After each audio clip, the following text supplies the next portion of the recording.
What's up guys, this is Jules, and this is going to be a couple of different builds for PvP for STAM Nightblade in the Horns of the Reach patch. So we're a Wood Elf Nightblade, we have 11k max Maj, 23k max health and 30k STAM, 1400 Maj recovery, 1000 health recovery, and 2300 STAM recovery. We also have 3900 weapon damage and 36.4% crit. Keep in mind this is without a pot, this is only with major brutality and no stealth and no continuous attack. So of course, with all of those things, these stats get even crazier. We are running the Serpent for the Mundus. We are a Werewolf, and we're running Gold Food. Gold Food gives us max health and then regen to all three.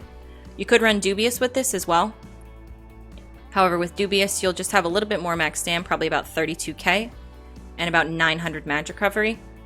I typically tend to value having Maj recovery over max STAM on a STAM Nightblade because of things like Fear, Shade, and Cloak, which are all just survivability tools on a STAM Nightblade. But if you do not want to run Gold Food or you can't afford Gold Food, then Dubious works as well. So let's get into what we're running. Running 5-piece Willow's Path Medium, all Impen. This is a crafted set. It gives you Maj, health, and STAM recovery, as well as 15% on top of that of all three. So basically we just stack all of our sustain with this set, and then we stack damage everywhere else. The other sets that we are wearing, 1-piece Veladreth, 1-piece Kenna. They both give us max weapon damage. We're running 5-1-1 right now, but we could be running either 6-1 medium and then 1 light, or we could be running 7 medium as well. It's just gonna play around with your max stats, and it's gonna be a little bit different. For jewelry, we're running all agility, all robust, and all weapon damage. As far as the weapons, everybody knows that the traits changed in Horns of the Reach. Sharpened and defending are just no longer even close to best in slot. So if you can get these Maelstrom weapons, they're probably going to be best in slot in my opinion. We're running the Nirnhoned on the front bar and Powered on the back bar. When I tested with the Maul, Nirnhoned, and Sharpened versus the Greatsword, Nirnhoned and Sharpened, the Maul with Nirnhoned ended up being the best damage. So that's just personally what I run. And it also buffs heals and it buffs damage, which is great. We don't really need the enchant, so we run double dot poisons. Powered back bar is going to give us 9% extra healing. You know, if we can't get the resistances that we used to from defending, the next best thing in my opinion is to get really beefy heals, which is really good on a STAM Nightblade because they have pretty terrible heals overall. So we're running just double dot poisons on both. And that's pretty much everything that we're running for this build. To get into skills, we're running Surprise Attack, of course, Rally, Fear, Ambush, Executioner, and Incap. Pretty standard STAM Nightblade front build, front bar. We're running Vigor, Shuffle, Relentless Focus, Shade, and Cloak, as well as the Werewolf ulti. So just to get into why we're running each of these skills, Surprise Attack is going to give us Major Fracture, and it's also going to be our spammable in terms of just our single target DPS. Rally is going to give us Major Brutality, as well as a burst heal. And this comes from the two-hander line. Fear is going to be our CC, 3 different people. Also gives Minor Maim and a small snare. Ambush is going to be our Empower, as well as our Gap Closer. Executioner, of course, is going to be our Execute.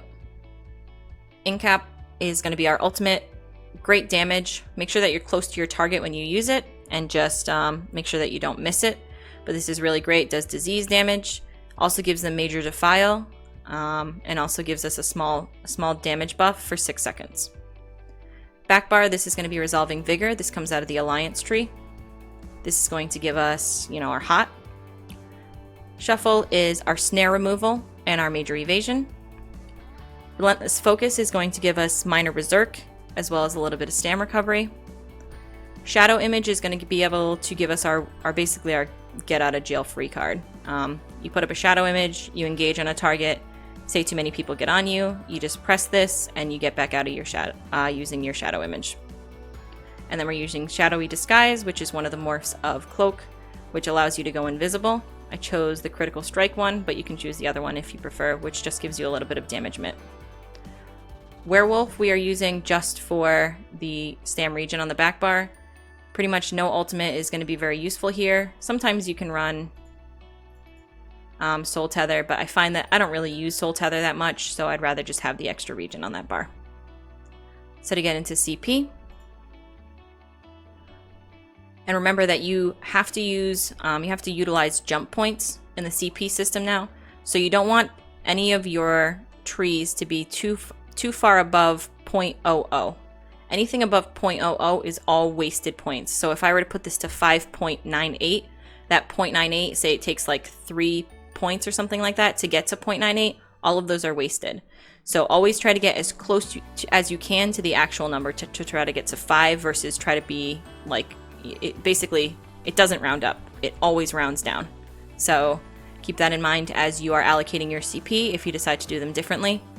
We have 19 into Blessed, 72 into Master at Arms, 56 into Precise Strikes, 30 into Piercing, and 43 into Mighty, 61 into Ironclad, 24 into Resistant,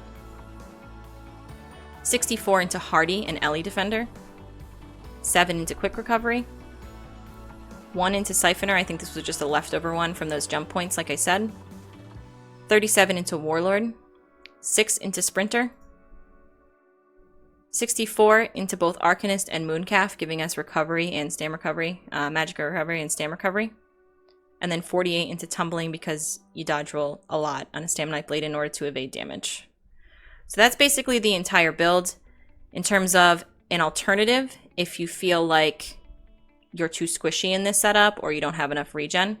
If you don't have enough regen, all you really have to do, like, and I prefer typically about 2,500 regen on a Stam Knife Blade versus 2,300. So I can switch out, you know, one of these and just make it Blood Spawn instead, or you can switch an enchant, but I did the Blood Spawn. If you feel just too squishy, you actually can go Heavy Armor for the Willow's Path as well. Keep in mind that the medium armor setup has 2 different triglyphs on it, and you don't want to do that on the heavy setup because heavy gives you health through the Juggernaut passive. I think that's all heavy. So with the heavy passives, the damage is not going to be as good, but it is still going to be incredibly good. So you'll still have the same magic recovery. Your stam recovery will go down a little bit to 2,100. Personally, I would feel pretty uncomfortable playing a Stam Knife Blade solo with 2,100 stam recovery, but keep in mind that you do also have the Constitution passive from Heavy, so you are getting back stam that way.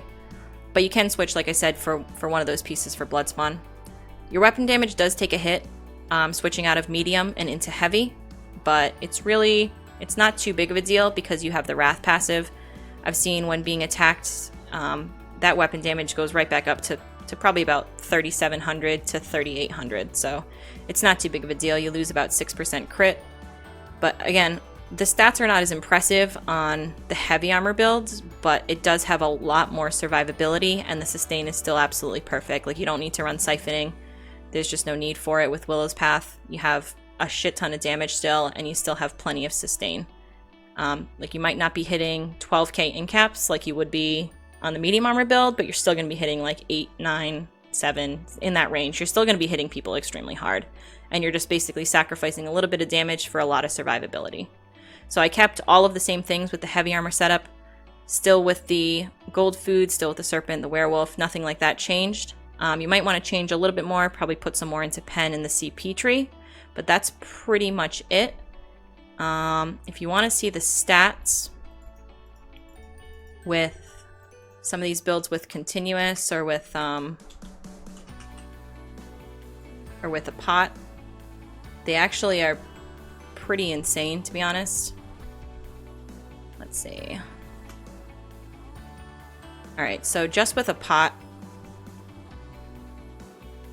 we are looking at 2,500 stam recovery, almost 1,600 mag recovery, 1,200 health recovery, and then say we put ourselves in stealth, we get up to 4,200 weapon damage, which is pretty insane, and then of course all these other stats. And then I'll clip this and I'll just take a resource real quick, and we can see the stats with continuous as well.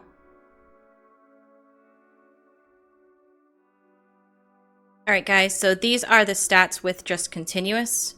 We go up to 1600 mag recovery, 2600 STAM recovery, and 4200 weapon damage. We put ourselves in stealth, and you can see, and with a pot, these stats go absolutely through the roof with just continuous, and a pot up to 1800 mag recovery, almost 3k STAM recovery, and 4500 weapon damage. So that's pretty much the entire build, guys. If you have any questions, comments, concerns, or anything that you think I could change or anything like that, you can contact me just in the comments below, Twitter or Twitch. And that's pretty much it. I just want to also give a thank you to Bouncy for helping me theorycraft this build. And I hope that you guys like it and that you get good use out of it. All right, we'll see you later.